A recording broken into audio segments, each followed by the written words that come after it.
And great. Hi, everyone. I'm Jessica Pressman. I'm a professor in the Department of English and Comparative Literature. And I'm a co-founder and current co-director with my wonderful friend over here, at least on my screen, Dr. Pam Lack, of the Digital Humanities Initiative. And we're really thrilled to hold this event, which is an event that we used to hold in person before COVID. And we look forward to holding it in person again in the future. But really, this is a celebration of new ideas and fresh blood on our campus, of new faculty who are working in digital plus humanities ways across different departments and disciplines. And it's really just a way for us to welcome them to campus, to our virtual campus, welcome them to our community of scholars and students working in digital humanities, and also for all of us to recognize the cutting edge new research that's happening across fields and methods. So I'm really thrilled to learn from all of them and really grateful to them for being willing to give up their time and energy at this point in a very trying semester. So the plan is, I've asked each of our new faculty to speak for 7 minutes, no longer than 7 minutes. I'm literally cutting them off at 7 minutes, okay? But because of that, I'm actually going to just cut and paste their bios into the chat so we don't waste a whole lot of time with that. And we're gonna go in a quick lineup. And I would love for you to save your questions or put them in the chat. And then after all the presentations, we will get to questions and we'll explore the intersections across these brilliant and diverse faculty and their work. Okay? All right, wonderful. And we are recording, so if you do not want to be on screen, feel free to turn your camera off. All right. I am going to begin with my new colleague and already my dear friend in the Department of English and Comparative Literature, Lashon Daley. Thank you so much. I'm going to go ahead and share my screen. Here we go. So thank you again. I'm excited to be with you all this afternoon. I wanted to first go ahead and let you know about my current book project entitled Black Girl Lit, The Coming of Rage Performances in Contemporary U.S. Black Girlhood Narratives, 1989 to 2019. I know that is a mouthful, which this is an opportunity for me to kind of chart how children's literature, film, television, social media has helped shape our cultural understanding of what it means to be young, Black, and female in the US. So by combining extensive research from African-American literary studies, as well as Black girlhood studies and performance and media studies, my book assembles cultural artifacts that call attention to the forever growing love for Black girlhood, as well as the theft of youthful Black femininity in American culture between the years of 1989 and 2019. So I play on this critical framework, of course, a term on the term literature. I truncate it to lit in order to recognize the past participle of the term, which means light, and also to colloquially connote the brilliant and outstanding nature of the Black girls on which I focus. So I argue that to be lit is to be young, Black, and female, experiencing both the light and the shadows that results from life's euphoria and its withdrawals. And as you can see here, I define lit in two ways. One, the liminal space between Black girlhood and Black womanhood, and two, the affective spectrum between Black girl joy and Black girl rage. And I argue that as a result of these lit experiences, that Black girls do not come of age, but rather they come of rage. By centering the gendered and racialized representations of Black girls, my book project persists in dismantling the negative stereotypes that plague Black girls, while also kind of providing insight in how do we recover and repair and redeem these mediated images that we see so prevalent in mainstream culture. As evidence, I sent her compelling artifacts such as Misty Copeland's children's book, Firebird, which I have right here. I also look at social media hashtags such as 1,000 Black Girl Books or hashtag Black Girl Magic. I also look at the television show Family Matters, as well as the novel The Hate U Give, to elucidate how coming of rage is the pivotal lens that we need to understand how Black girls maturate into Black women or into their Black womanhood.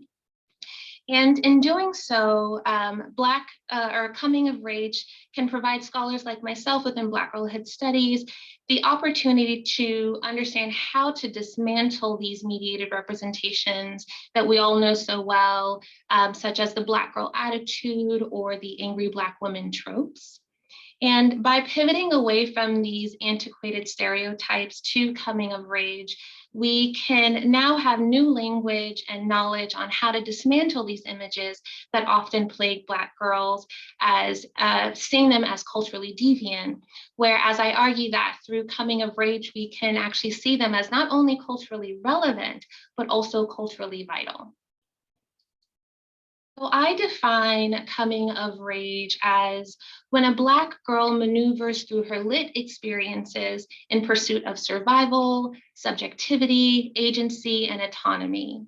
When Black girls come of rage, they implement navigational strategies that ensure their future, their prosperity, their independence, as well as their interdependence. And so I delineate 4 valuable articulations of rage as the foundation for why I believe coming of rage is the paradigm shift that is needed in order to kind of apprehend how Black girls experience their maturation processes. These articulations is 1, to become raged upon, 2, to rage against, 3, to become all the rage, and 4, to become enraged. To become raged upon can be understood as this embodied, mysterious, invisible, and unpredictable force that can overtake the body of the young Black female. And this can also be understood as a fit of rage. And the examples I look for in particular is the disappearance of Judy Winslow from the television show Family Matters. To rage against can be understood as a kind of rage that is predominantly an outward expression, one that centers and focuses on the opposition in protest or in critique. And here I look mostly at hashtag protest or hashtag activism that can be found on social media. And I also look at Star Carter from the novel The Hate U Give. All the rage is permeated by extreme visibility and dimming opacity, spangled light, presence, heightened affect, and intensified vulnerability. This leads to Black girls becoming mediated objects and popular iconography characterized by widespread legibility. And for this particular chapter, I look specifically at Black ballerinas in children's picture books. And then my last iteration of rage is the enraged kind of rage. That is what dwells within her while she actively pursues outward social change. So it's not to be confused with raging against, which concentrates on the external, but rather enraged kind of rage is initially internalized so that she can then rage against. And the examples that I look at, I explore viral clips and images where Black girls and women are labeled to be angry or having an attitude. And so that is my research. Thank you for listening. That was awesome. And you still had 40 seconds to go. I'm impressed. Thanks, Lashon. Next up, we have Romain Delaville. And I'm sure I butchered that. I apologize. No worries. So, great. So my current research interests lie in what's become known as techno-racism, with particular emphasis on implicit racial bias in surveillance technology.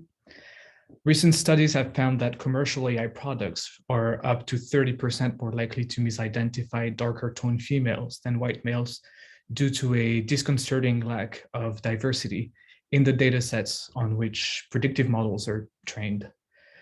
Now, this is just the latest development in a history of facial recognition practices full of twists and turns.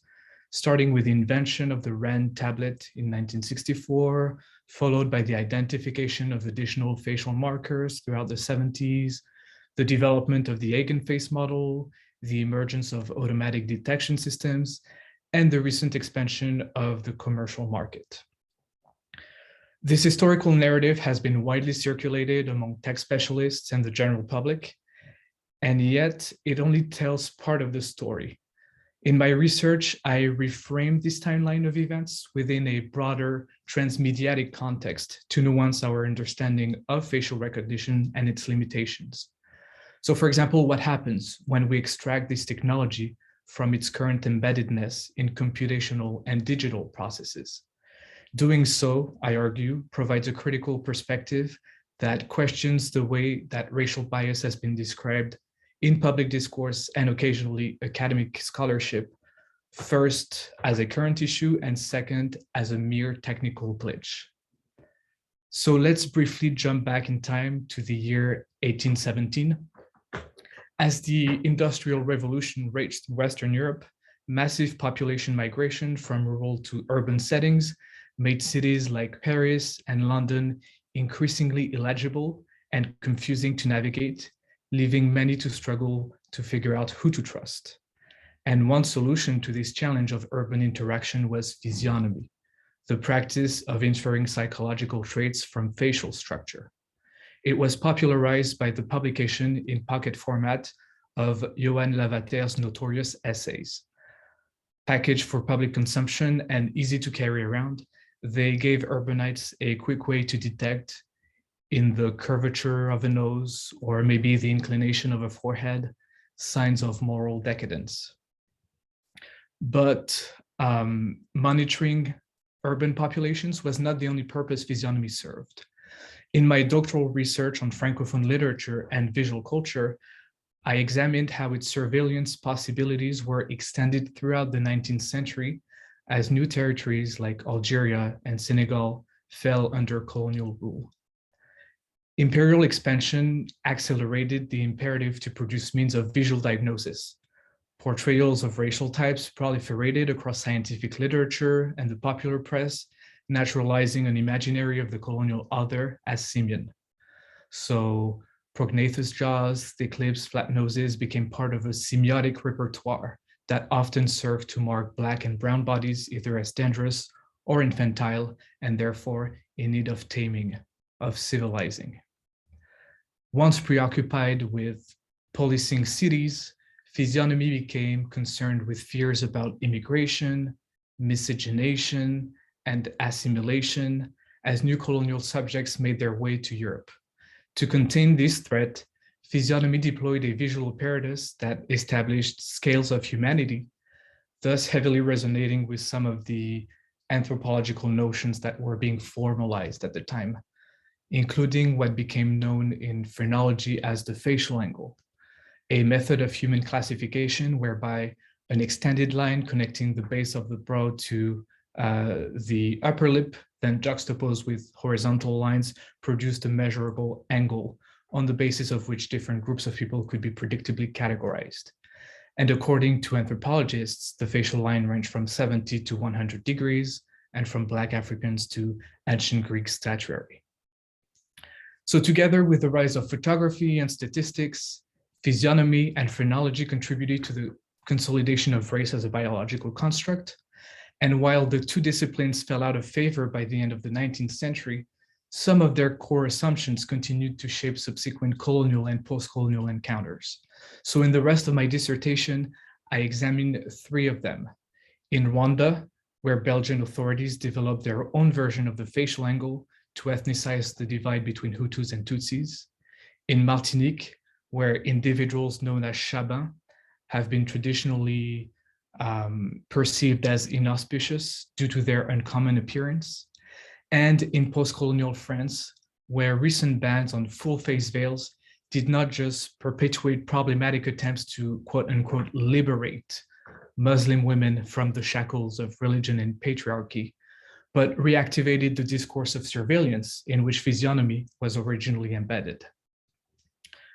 So of course, much more could be said about the relationship between physiognomy and phrenology, but focusing on their emergence as formal disciplines provide a refreshing counterpoint to narratives that have framed the question of racial bias in facial recognition as a recent one. Unfettering the technology from its overinvestment in the digital allows for the uncovering of older, often overlooked identification practices, many of which originated in print format. These practices were not neutral. Their scientization was closely bound up with support for colonial policies and anti-Blackness.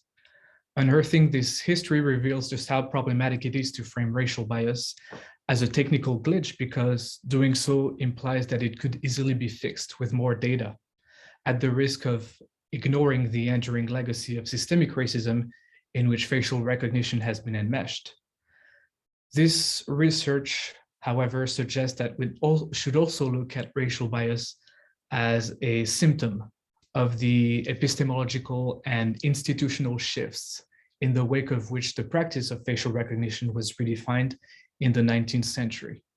And only then will we be able to crack the supposed veneer of objectivity that's been lacquered on it and make a stronger case for banning its current AI-driven iteration altogether. Fantastic, fascinating, and exactly on time. Thank you so much. And now, Dustin Edwards.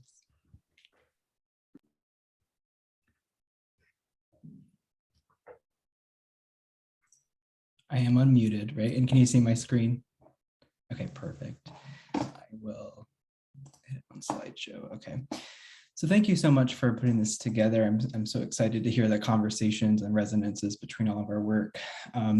So the connections among land, digital communication, and histories of colonialism and extraction are central to my ongoing research agenda and this really short presentation today. So this talk comes out of my in-progress book project, which is titled, for now, Digital Damage and Rhetorical Invention at the End of Worlds. And though it might be common to locate digital rhetoric as a practice and theory related to digital texts and performances, which are often studied at the level of screen, interfaced, and text, my book takes an infrastructural, ecological, and material approach to consider how digital rhetoric is entangled with land, water, and emplaced cultural histories. So today, all too briefly, I'll be sharing some of the questions, goals, and methodological priorities of the project. So digital networks today require planetary resources and infrastructures for them to run smoothly. So consider what is needed to power just one Amazon Echo device. From the mining of precious metals used to compose batteries, to the global supply chains needed to transport device components, to the server farms that house the data used to train voice recognition AI, so much goes into the making of a single device that quietly sits on a kitchen counter, ready for us to say, Alexa, set a timer. As Kate Crawford says, the rare earth materials found in our digital devices pull from the depths of deep time, quote, "We are extracting Earth's history to serve a split second of technological convenience," end quote. And this, of course, moves beyond Amazon. So today's digital networks cannot escape layers of extraction. So this example forms the backdrop to what I call digital damage, which is a term meant to amplify how the digital is implicated in conditions of environmental and community harm. And while e-waste is perhaps a familiar example of digital damage, I take a broader approach to recognize not only the afterlives of digital materials, but also their moments of production and ongoing maintenance. So in particular, my use of digital damage intensifies how the digital is not felt the same by all. There are potent consequences for certain landscapes and communities more than others. And so this is the path I take in my book, where I follow digital damage to two places in my home state of New Mexico, and the personal connection is important for my project. I look at Facebook's New Mexico data center in Los Lunas and the Chino copper mine in Santa Rita as sites of digital extraction. And to give just a slice of the problem, consider that Facebook is pulling, or metaverse, I don't know what to call it, we'll call it Facebook, is pulling water, millions of gallons of water per day, millions of gallons of water per day from drying desert aquifers that sit beneath and alongside the troubled Rio Grande. And all of this water is used to cool the machines on which Facebook data is stored, all the while posing further issues for multi-species flourishing and community well-being. As the sign reads at the protest for Facebook's plans to expand their data center operations in Los Lunas, quote, "Farmers need water, you can't eat data," end quote. In Santa Rita, we can consider the long colonial and capitalist history of this blasted landscape, how the town of Santa Rita that you see in this picture on the right here no longer exists. There's now just a deep pit, air, open space. So people who were born there now claim to be part of a lonely and dwindling community, a tongue-in-cheek name, the Society of People Born in Space. So at this point, I want to say just a little bit about my methodological orientation. So studying digital damage with precision is a difficult undertaking. The exact operations of these planetary infrastructures often remain closed from public view or really carefully curated. So data centers, for instance, are a somewhat mundane technical infrastructure that don't get a lot of press and are often designed to slip into the background as best as possible. And yet, as media scholar Mel Hogan has argued, data centers have become the most important socio-technical system of our time. So my question is, how do we viscerally make sense of these infrastructures and find ways to relate to the lands, waters, and communities that they touch? And to answer this question, I've turned to story. As many feminist science and all of these perspectives on stories don't neatly nestle, and there's a lot of kind of unpacking that in the book, so I can't really do that here. But as many feminist science studies scholars have noted, stories are a way to respond to environmental damage. Stories have a way of generating practices of accountability. Stories, as Indigenous scholars notes, are a way to think about the relational complexity among land, water, community, and technology. And finally, stories, as Black studies scholars have made clear, insist that damaged landscapes do not equal damaged people. Digital infrastructures, as mundane as they may seem, deserve our stories. And in telling their stories, we find not neutral or apolitical inert objects, but complex sets of relations that affect a range of digital life. Of life, not digital life. So digital damage is a condition nearly everyone finds themselves complicit in, though differently so, and those differences matter. Telling stories of those differences in personal and implicative ways becomes what I've come to call sustained rhetorical invention. And this is an ongoing project that stretches out over unfinished lives. And for me, this ongoing process has put me in a different relation to landscapes I thought I knew well. In the process of writing my book, I have followed digital damage to conceptual spaces I never would have imagined, thinking alongside fish species, changing river flows, soil compositions, climate patterns, and more. To this end, I have found myself doing deep research on issues I had not anticipated at the outset of the project by researching the hydrosciences of desert aquifers, the geochemical processes of mining and smelting, the violent histories of settlement and dispossession, the extinction process of certain kinds of fish species, and among other things, the strange agencies and temporalities of plastics and other geological elements. So by way of closing, I want to say the ethical promise of deeply engaging digital damage is that it can generate, hopefully, new kinds of relations and obligations that may have once laid dormant. Thank you. Thank you. Wow, I'm so excited. I have so many questions. I'm so excited, but I will hold them and wait and let Kylie Sago have the last presentation. Thank you so much.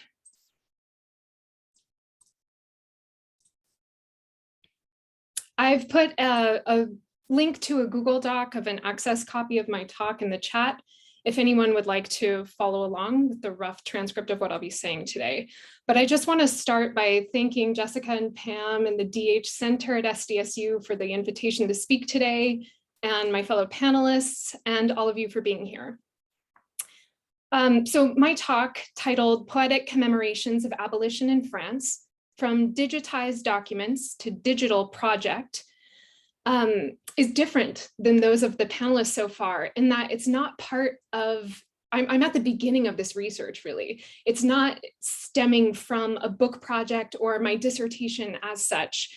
My book project investigates how literary adaptation contributed to the shifting concepts of race over the 18th and 19th centuries. But the research that I'm talking about today is more rooted in the 19th century, and I'll give a little bit of background about that in a second. So I'll give an overview of this part of my research, talk about the tools I use, and discuss future forms this project might take. But I'll start with a bit of background.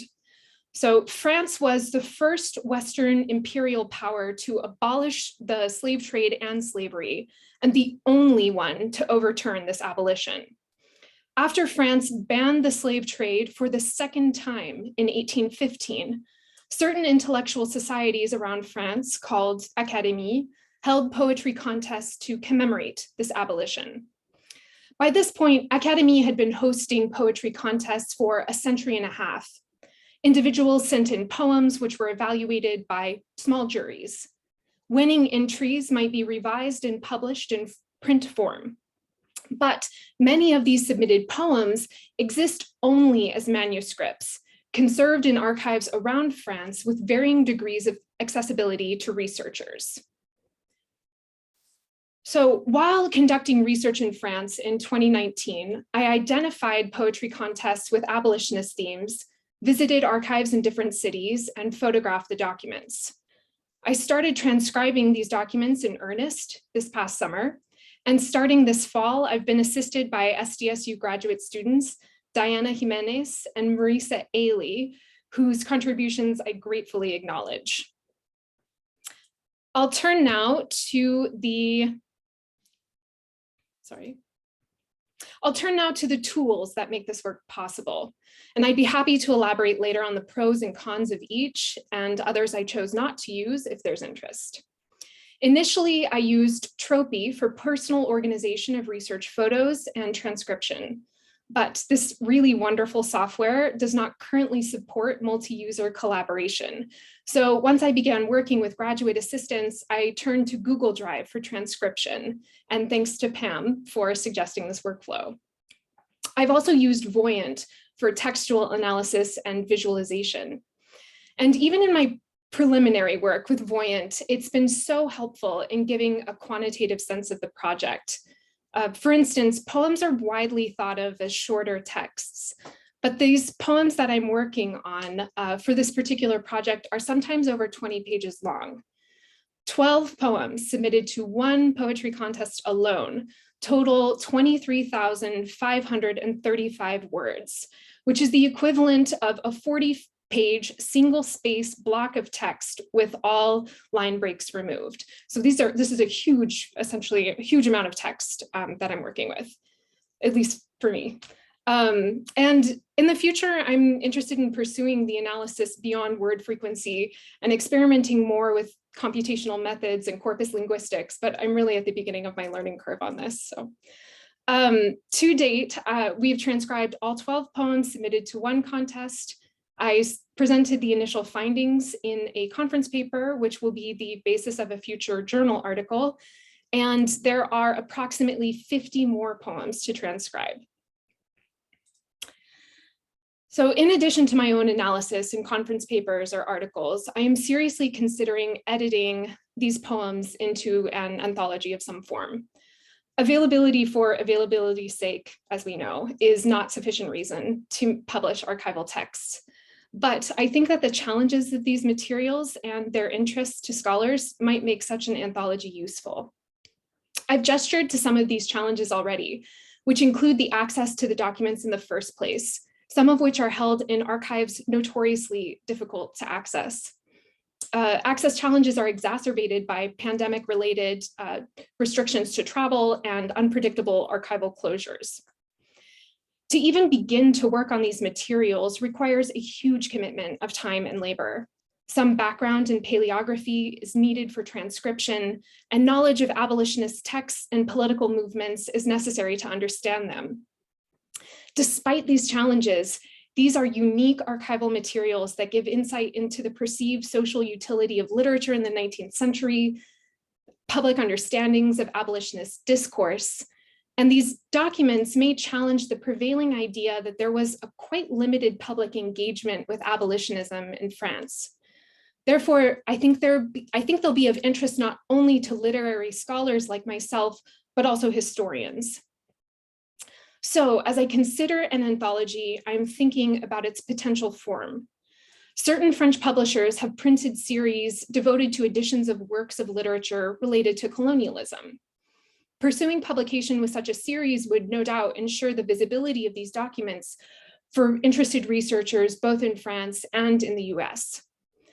I'm also considering the affordances of a digital project, including publishing translations in English to make the text more accessible to scholars and students, incorporating digital tools for textual analysis, as well as timelines and mapping, for instance, of where contestants lived when that information is available. The pedagogical implications and applications of such a digital project have recent precedents. But for now, the transcription continues. Thank you again for this chance to share my research with you all, and I look forward to thinking through the echoes of this project with the work of faculty and staff at SDSU. Thank you, Kylie. It's fantastic.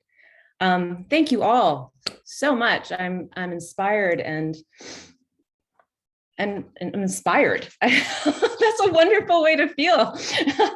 I just want to take a minute before I open it to questions. So I hope you all are compiling your questions and feel free to put them in the chat. But Pam, I am really amazed at this group of scholars, and because I want to make the claim that actually the diversity of approaches and methodologies, one, show the beautiful breadth and vibrancy of digital humanities, but also serve to validate the kind of unique definition of digital humanities that we have at San Diego State. One that we crafted, that Joanna and Brooks and I crafted in the original, and then Pam helped, which is not the usual definition of digital humanities that's about big tech and NEH or NES, NSF sponsored grants, but actually about the human and the humanities at the center of digital culture. We can see the range of understanding of using, reading, and critiquing digital here across these talks. So Lashon focusing on representations across multiple media forms. Romain talking about media history and rewriting a history that focuses on media technologies and rhetoric as technology. And Dustin, a kind of critique of media infrastructures, contemporary media infrastructures, and the material histories and impacts of them. And Kylie, actually the use of digital tools and the kind of true recognition of human labor that goes into the construction of archives, and especially digital archives. But most importantly, in my humble estimation as a professor of English and literature, the importance of stories across all of these, a real recognition that it's the stories that we tell and the way in which we frame our research that matters. And I'm just truly inspired by what I heard, and very glad to know that digital humanities is alive and well at San Diego State, and in a very ethical and political and dare I say feminist modality, which is the way that Pam and I have structured this initiative, and we're so glad to have you all here. So with that kind of conclusion, can I please invite all of you here to ask questions, to either raise your hand or put it in the chat. I already see Linda Salem. Hi, Linda, so glad to have you. Who has a question for Professor Daley. Could you talk a little more about the disappearance of Judy from Family Matters in the context of your research? Disappearance, interesting. Thank you so much. Such a great question. And I've wrestled with the disappearance of Judy for so long. So for those of you who don't know, who may be familiar, Family Matters was a show, a sitcom that lasted for 9 seasons. And in the 4th season, the second daughter, Judy, who is the kind of sassy one-liner sidekick, actually gets pushed out of the show by Steve Urkel, who then really becomes the lead.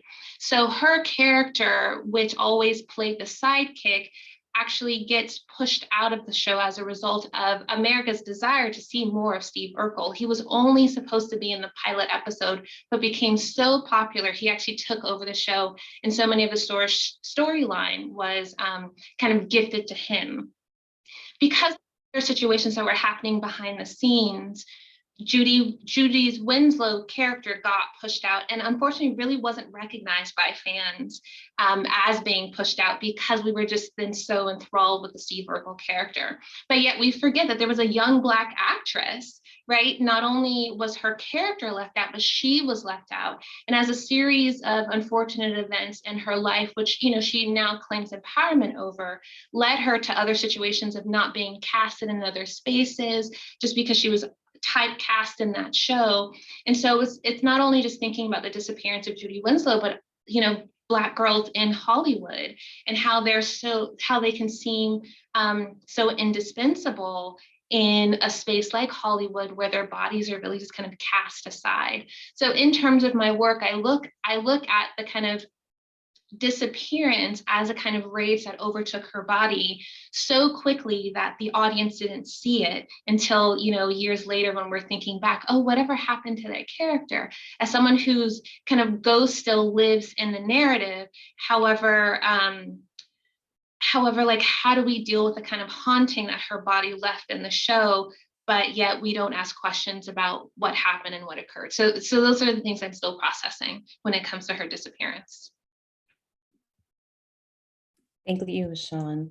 I actually have a question, and feel free to ask questions of individuals, but also of the group. I'm hoping this is kind of an open question, because I know we have quite a few graduate students in the room, in the virtual room. And I'd love to hear you speak about disciplinary boundaries and disciplinary divides. Clearly, the Digital Humanities Initiative at State is cross-disciplinary, across campus, for the purpose of bridging the silos.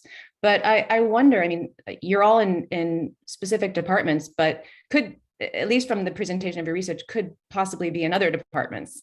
So I wonder how you work with and against the constraints of your discipline, and might think about the importance, or perhaps the lack of importance, of disciplinary divides in this current moment. Anyone can unmute.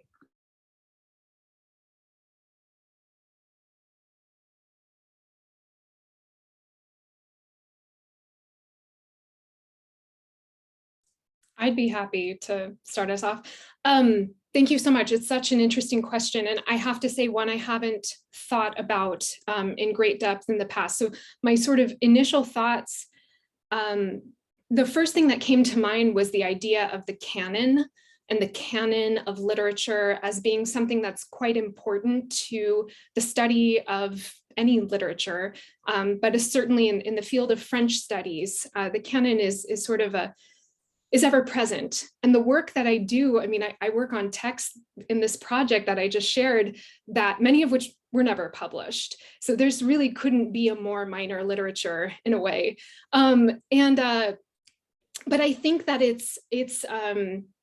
there's room for innovation there. I think that it coalesces really beautifully with certain calls within my field of French studies to develop more robust approaches to the study of colonialism and French culture, especially in the early 19th century. So I think that there's ways that in which it goes with disciplinary trends and goes against them. So that's sort of all I've got right now. I can kind of pick up on that too. It's interesting. The questions are super interesting because, you know, we've been doing these new faculty orientations, and sometimes people will ask, what's your research? And I'll tell them, and they're like, that does not sound like rhetoric. That does not sound like digital rhetoric.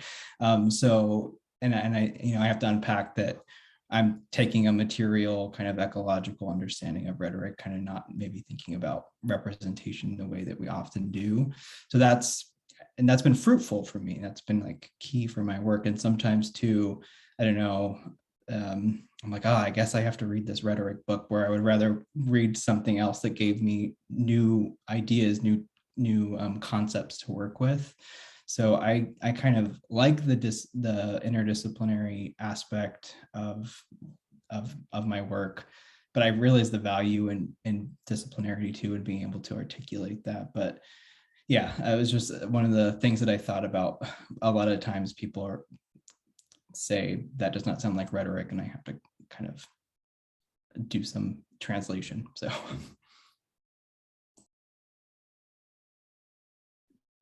Fantastic. Thank you. Yeah. And Dustin, you have to meet my colleague whose video is on down here, Diana Leong, who's in English and comparative literature, but also works on eco-criticism and environmental humanities.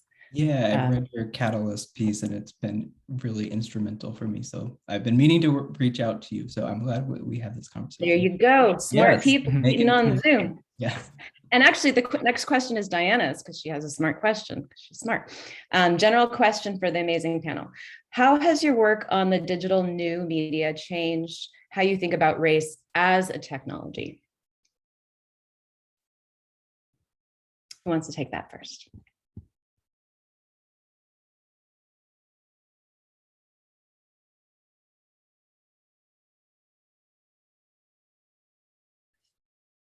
There was a time in my work when I was thinking of the screen, how when a screen goes black, especially in films, there's often a moment of pause, but often a moment of suspense, right? It can sometimes be this where there's no language, there's nothing on the screen. However, it has so much meaning. And I just always thought about that. Then how does Black skin show up on screen, like on a Black screen, or how do we think about that? That's not something I've fully been able to develop, but in terms of that question, that's definitely something that I have wanted to acknowledge, just because when we see Black skin on screen, we have a particular kind of thought, but we don't have that same relationship to the Black screen. And is there a relationship there? And if there is, what is it?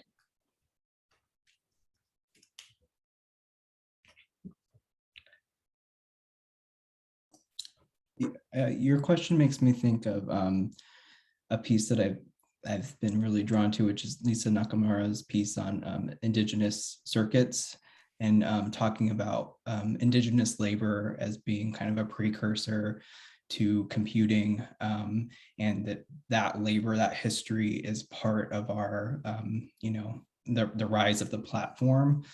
And that's kind of the argument that she makes there. So I think like interrogating that history, being aware of that history, is something that I think platform industries, digital capitalism wants us to forget, right? The metaphor of the cloud, all that, like they want us to forget about that. But in doing a little bit of deeper work, you see that those histories remain. And so I think Nakamura is a good person to think with in that, and Wendy Chun as well. Those are my early thoughts. And if I can also provide a quick answer.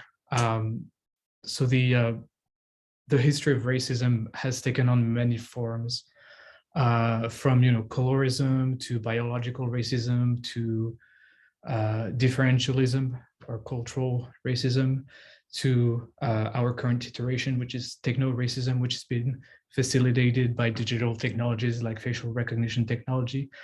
And I think what is different with our current iteration is also the fact that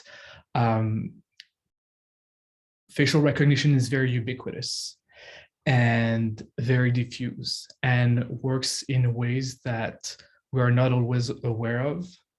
And the other issue is that it has this it is sold as being neutral and objective, when clearly it is not. And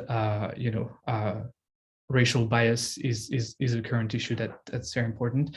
And so I believe these are two ways in which current digital technologies has transformed our understanding and experience of racism. And just like there are new tools that facilitated, the emergence of techno-racism, I think we also need to think of new tools to disrupt it. Yeah.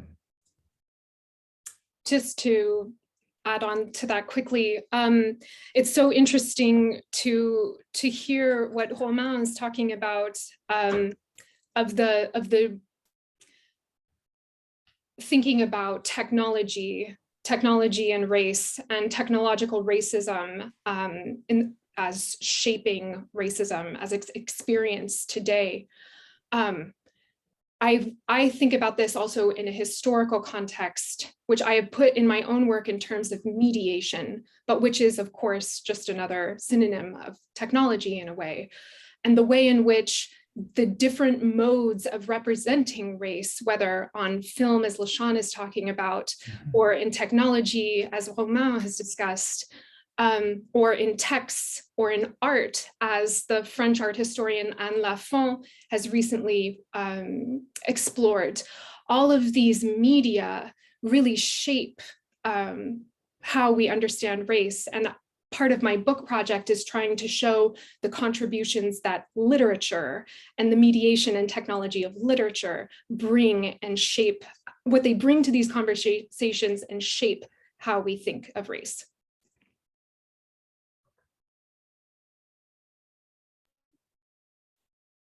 Wonderful, fantastic. I see Chris Wary, one of our Central DH faculty, has a question in here.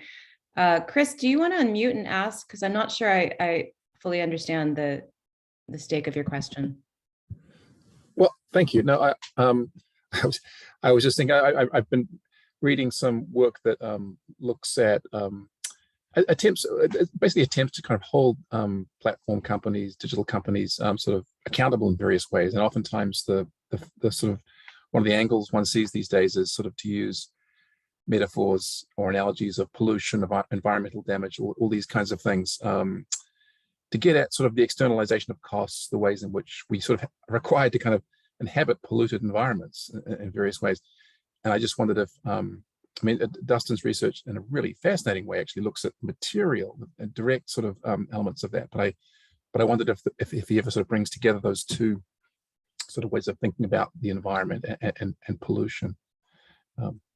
Yeah, thanks. Thanks, Chris. When I read your question at first, I think I was seeing it as like pollution, as in like too much information online or something like that, which I definitely see, resonance is there. And I don't know how to answer your question so much as to say that thinking about the language that we use to describe the digital has been super important for my project. So we often use the term digital environment, for example, and don't necessarily untangle what we might mean by environment. So one of the ways that I'm trying to push back against that a little bit, and Chris, this might be going a completely different direction that you're wanting me to, but I'm just talking here, is talking about actually digital landscapes and bringing that discussion of land to the fore, which means so much to, to emplace communities in ways that maybe environment doesn't get us there. So I just think that maybe just to put a pin on it, that the language that we use to describe the digital is super important and can sometimes get conflated. So that's great. Does anyone else want to take that? Because it seems to me that this question of environments and stretching that even to the metaphorical in terms of historical contexts is also at the center of a kind of thread that connects all of your talks. Does anyone else have anything on this subject?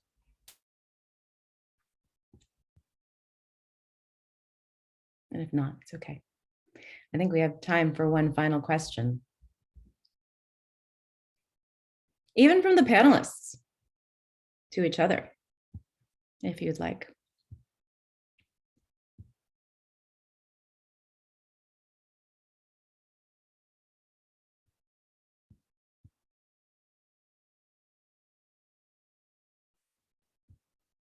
I was trying, I mean, obviously hearing these for the first time, I definitely was seeing all the small correlations, and it was like, could we do something together? Like, how could we put it into kind of one kind of cohesive understanding of like both material and Blackness and environment?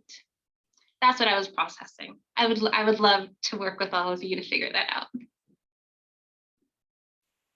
And you saw Pam's already hearting that, because that's the best kind of answer, which is the entire purpose of bringing us all together, is so that we can see the connections, intellectual and human-based personal connections across our work. Well, I will let us leave a little time in the chat also. I know that Pam did a little plug, but Pam, please do unmute to just remind everyone of the ways that we can connect in the real world in the upcoming months through Digital Humanities Initiative. Sure. So our DH Center is fully reopened, and we expect to be resuming in-person events probably after spring break. We're going to be doing a lot of really great stuff, including electronic literature workshops, some experimentation with performance and performative spaces in April, really trying to push the limits of what we can do here, things we can't do in Zoom. But my entire team is here, Fabrizio and Romain, and we are here to support you. Kylie, we're here to help you with your transcription project, partner with you in the classroom, and really our space is here to connect folks. So we are a space for folks to get out of their disciplines and come together. And so we'll be sort of rebuilding the space to do that. And it will culminate in our big showcase, which we haven't held since 2019, I think. A big celebration of the last 3 years of all the digital stuff we've done, whether it's in your classroom, whether it's work in progress. We take it all, and it's really just a big party. Although I don't know that we'll have food this year because of, COVID, but it will still be a celebration and a coming together. So we are here to support you, to connect you to each other and to folks who couldn't make it today. So let us know how we can support and amplify the fantastic work happening here. Thank you, Pam. And if you all want to unmute or use your clapping hands on Zoom, I want to thank our new faculty for joining us at San Diego State and joining us today. It's such an honor to be in your company. Thank you all. I'll clap. Thanks, everyone. We hope to see you at a Digital Humanities event soon.